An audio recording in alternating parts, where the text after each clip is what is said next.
Hello, this is the Phallic Philosopher coming back at you with video number 5. I am the Phallic Philosopher, if you've forgotten, because I'm a bit of a dick and my deep thoughts will penetrate your mind. In this installment, I'm going to be talking about two topics which I think are very closely tied together, the economy and the population. At this point now, in this video series or whatnot, notice I'm not getting too many views. I know I'm at a pretty distinct disadvantage with all the things that are on to watch. Particularly, I don't have big breasts. I do have a fat ass, but I don't think anybody wants to see that. So, if you're interested in philosophy, I think you'll find these videos engaging. If you're not, you might as well shut this off, because you're not going to be seeing any nice breasts. You're not going to be seeing a fat ass. I'm not going to take a spill on my face. A lot of things ain't going to happen, so I'm just going to be talking here about things which I think are important. So that's all. If you like philosophy, please watch this video. This is going to be kind of a long one, and try and keep it short as possible. I wrote some stuff up earlier, and I'm going to try and stick to the script as much as possible. Keep this as brief as I can, while still making the points that I think were important. So anyway, the economy, right? So the economy is an artificial ecosystem. Ecosystems revolve around certain forms of life. These forms of life are referred to as keystone species. In the ocean, phytoplankton and zooplankton serve this role as keystone species. On the land, grasses and various forms of insects that thrive in abundance do the same thing. Money acts as a keystone species in an economy. And as the sun fills grasses with the energy that it needs, we give our energy and time to infuse money with its value. Without the sacrifice of our time and energy, money is worthless. We can't eat it, we can't drink it, can't build things out of it. Therefore, money cannot facilitate any of our basic needs in life. Money could be used practically for burning, possibly insulating our clothes, and wiping our ass. But money isn't meant to be a practical thing, and this is important. Money was created by individuals to obtain impractical amounts of wealth. So back in the olden days, before money, wealth was measured by goods, be it land, food, water, or materials used to build things people needed to survive. Land had to be fought for, though. Food needed to be cultivated. Materials had to be rendered to a useful form, and once obtained, land had to be protected. Food had to be traded, preserved, or stored until somebody had something of equal value to trade for these materials. Many things had to take place for an individual to be considered wealthy. This is why money was invented.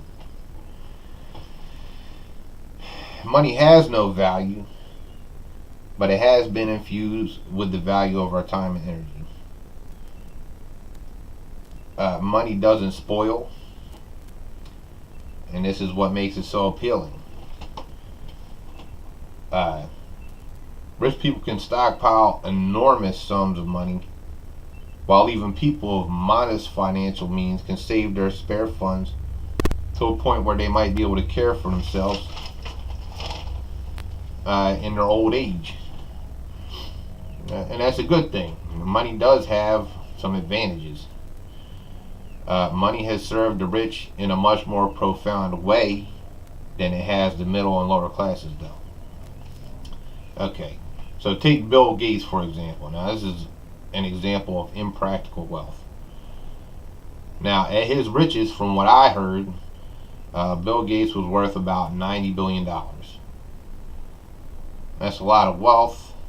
And to emphasize this point, I'm going to attempt to translate that into practical terms. And I'm going to use cattle as that representation of practical wealth.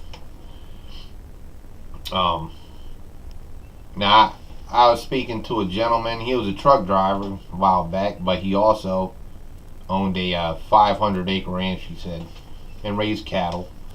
And I was asking him about that. He said that from the time a cattle is born until it's of market weight, after all the money that goes into that, feeding and housing them, watering them, he said depending on what the market is at the time per pound of beef, he could make anywhere between $500 and $1,000 profit.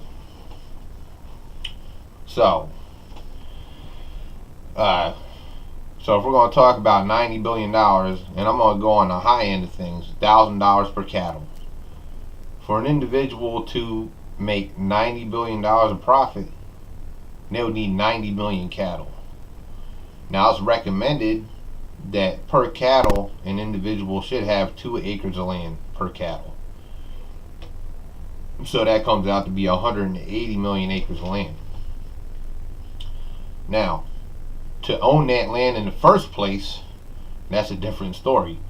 Now, that's a kind of wealth that I don't even know if it exists. I don't even think there's that much money in the country, but I broke it down. Around my way, an acre of land goes for about $30,000. So I cut that in half just to try and be fair. I'm not going to go on the high end of things. I'm going to try and put that right in the middle, that number. So $15,000 an acre, 180 million acres of land would cost $2.7 quadrillion. Now, I had to look this shit up because I never heard of a quadrillion, but apparently quadrillion comes after a trillion. So a quadrillion is 1,000 trillions. So it would take $2.7 thousand trillion to own the amount of land it would take to raise 90 million cattle to make $90 billion worth of profit. So that's what I'm talking about when I'm speaking about impractical amounts of wealth. It's not practical. So, at any rate, that's what it would take. So without the economy and without money, I don't even think it'll be possible for somebody to be that wealthy. So, now, the time is relative according to Einstein. And as far as I understand, one person's time is just as valuable as another person's time. If I spend an hour living and another person spends an hour living, an hour presents the same amount of potential for me as it does for another person, in theory. Now, a person's environment, a person's economic status, these all are variables that can change that potential. But in essence, one person's time should be as valuable as another. But value is a subjective thing, and I'm gonna go into that a little bit. So, Bill Gates, Steve Jobs, these type of characters, they're fortunate for the system that's in place, because most people in the world found great value in the things that they created. People love computers, they love their phones. So, the value of their products was transferred onto themselves. And as a result, the injected value went to their time. So, all of a sudden, you got a person that created this thing. People love it. They're willing to spend their hard-earned money on it. Then all of a sudden, an hour of that person's time is worth 10,000 hours of the common man. So, kind of crazy how that happens. So, basically, in a capitalist economy, money is a boon to those who succeed and a bane to those who fail. Now, I don't know. I don't really. I've had opinions on it. At this point, I mean, it kind of is what it is. But I'm gonna go on. See, I'm getting off track. So, we're living in the country here now, and the American dream is regarded as a real thing, or it was for a time. And capitalism is supposed to pave the road to that dream. The problem with that dream is many people have already realized their dream, and their dreams have been built with money. Since money is backed by resources in a way, and resources are limited, the stuff with which others would build their dreams has already been acquired. Capitalism relies on the production and consumption of goods. For the economy to grow, production of goods needs to grow, and the consumer base needs to grow along with it. This is why capitalism is an unsustainable system. For people to live long term, resources may exist in great abundance on our planet, but they are finite. While the population must grow in order for the economy to grow, there will inevitably come a time when the balance of resources to the number of people is upset. Then people will have to make do with less, basically, for everybody to keep surviving. The number of people will have to fall to maintain the previous balance of goods to people, because there will be less goods, so naturally there will have to be less people. Nuclear war could reduce population in a blink of an eye, but a severe lack of resources would have the same effect. It would just be a more slow and grueling process. Nuclear war is uncertain, but shortage of resources is if people keep reproducing at the rate that they are now. The population is like a bomb, but it's exploding so slowly that short-sighted people can't perceive it. People are really only able to measure things in terms of the span of their own life. And as a species, we're racking up a bill that we don't think we'll ever have to pay, and we might not, but somebody will, and the price will be severe. Pro-lifers love babies. This is a sensitive subject, but I gotta address it. Pro-lifers love babies, and believe me, I can appreciate why a person wouldn't want to live in a world where babies are killed. I can appreciate that fully, but what's the alternative?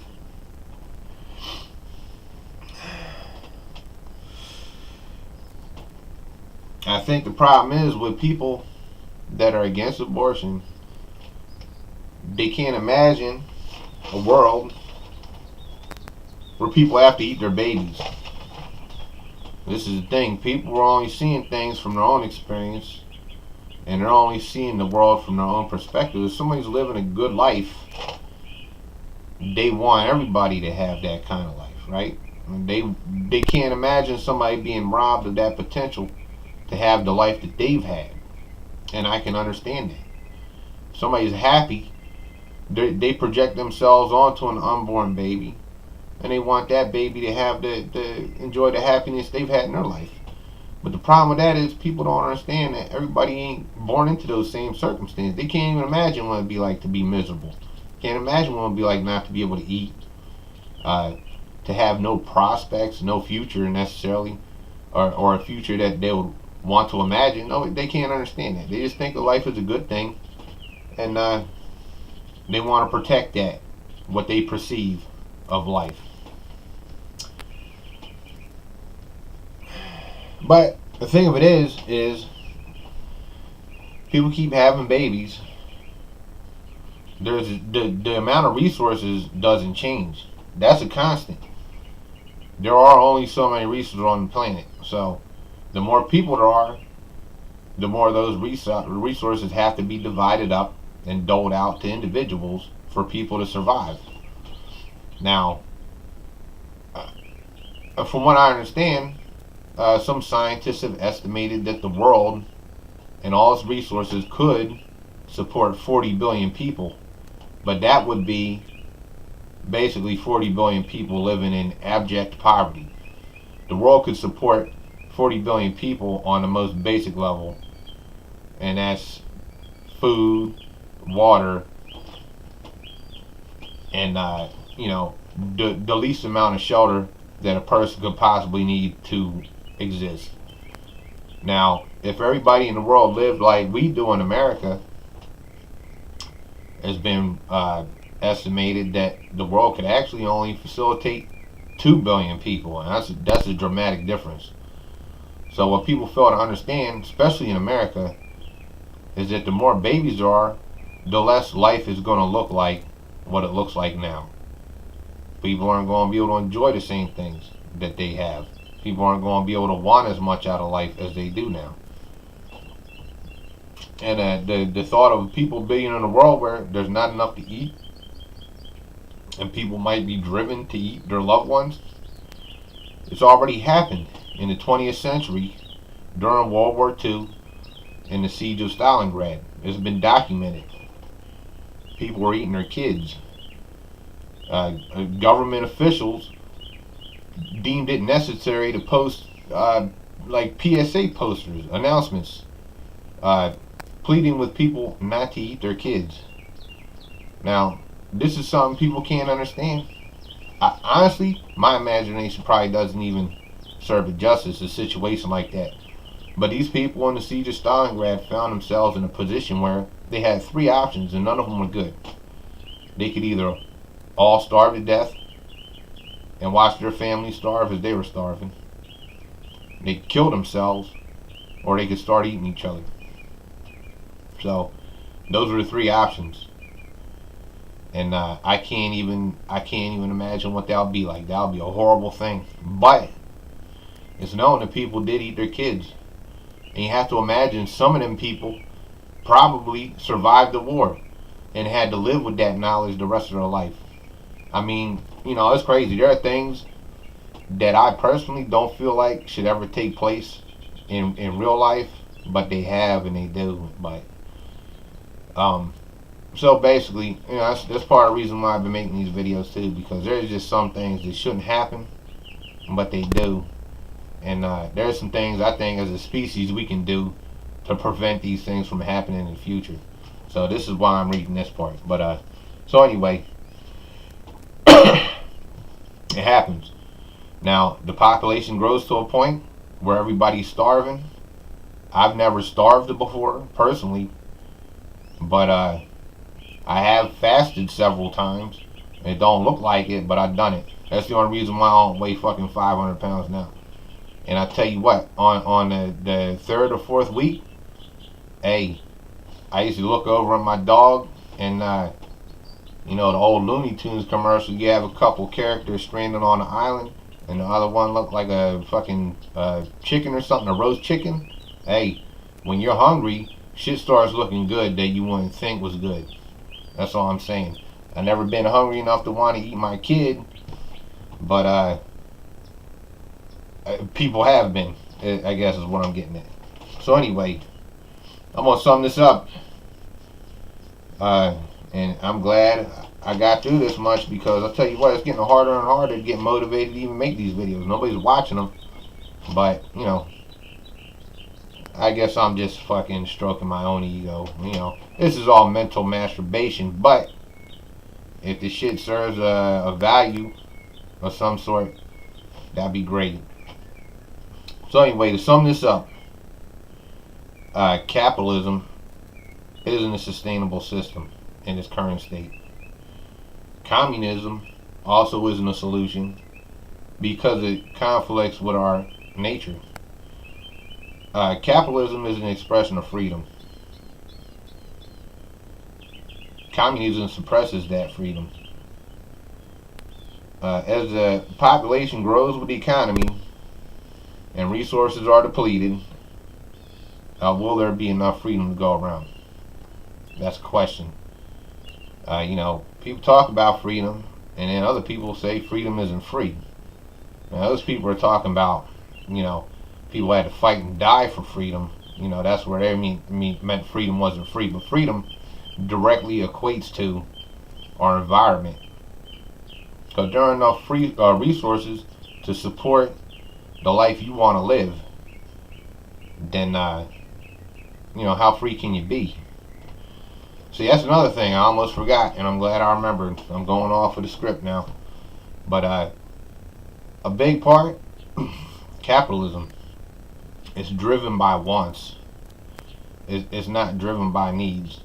Needs are universal, but wants are very individual. And our wants define us, but they also separate us from others. Because everybody don't want the same thing. Once a person's needs have been met, a person's wants take over to motivate and keep that person engaged in life. And a person can want anything. A person can want a 150-foot yacht, or a person can want. Look, a person can want anything. A person can want to buy a human life. A person can want anything. So I don't know. There's so many examples, I guess I could say. A person can want anything, though. Basically, anything is the word. That's the key word. A person can want anything. And those wants separate us. They divide us up into groups. Some people like riding fast motorcycles. Other people like art. Other people like fine food. And these are all examples of wants, and these are what keep us separated, because everybody don't want the same shit. But everybody needs the same thing. So if we focus on our needs a little more, then might be able to keep ourselves in check a little bit. So anyway, this is my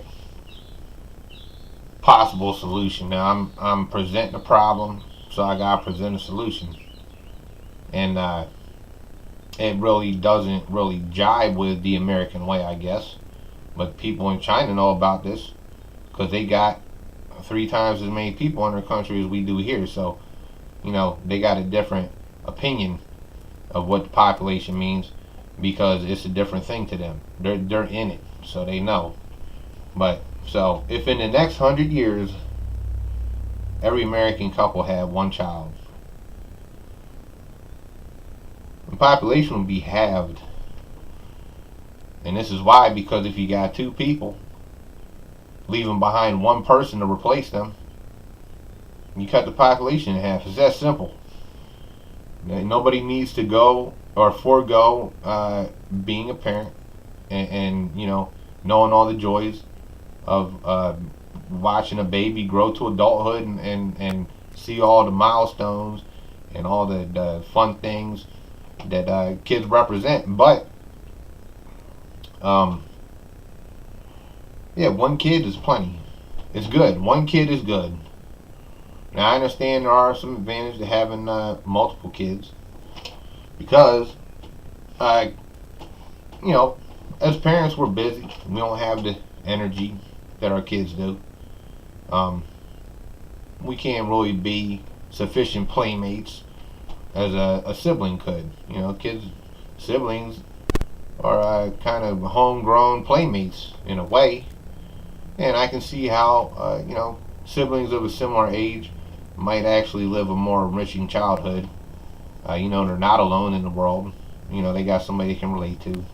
That's all good, but the fact remains, there's only so many resources, and there are people, and the population is growing, and everybody's got to eat. So I think it'll be a pretty small sacrifice. So, but see, as I'm offering a solution, though, that brings another problem up. And this is why that solution probably won't ever really be practical now. We could get, as Americans, we could get our population down. It wouldn't take much. The less people there were, the more jobs there'd be, the more resources there'll be to go around. I guess the price of goods would drop, but then so would the value of our dollar. So supply and demand. If there's less people to buy the goods, the demand is lower.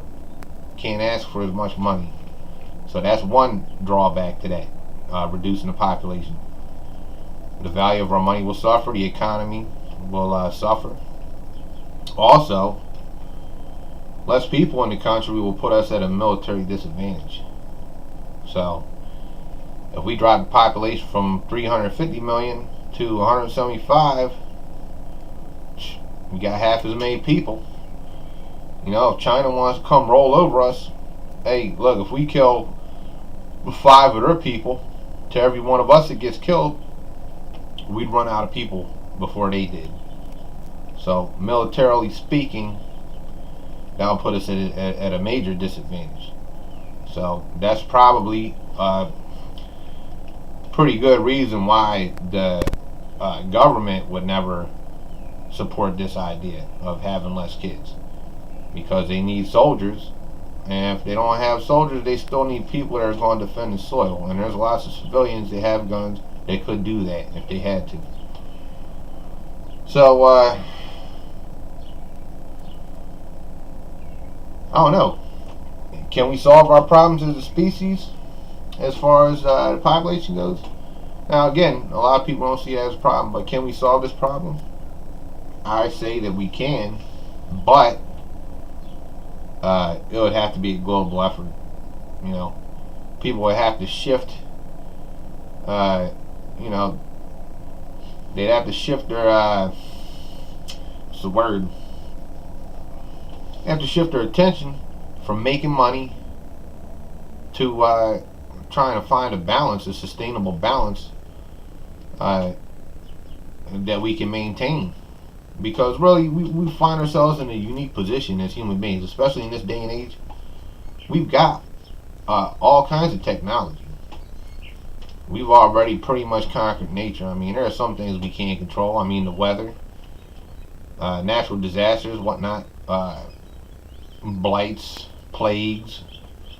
Now these are all things that we can't really control, but we can mitigate them to a degree. So, at this point in the game, if our energies were focused on finding a balance, I mean, we could make a paradise on Earth, damn near.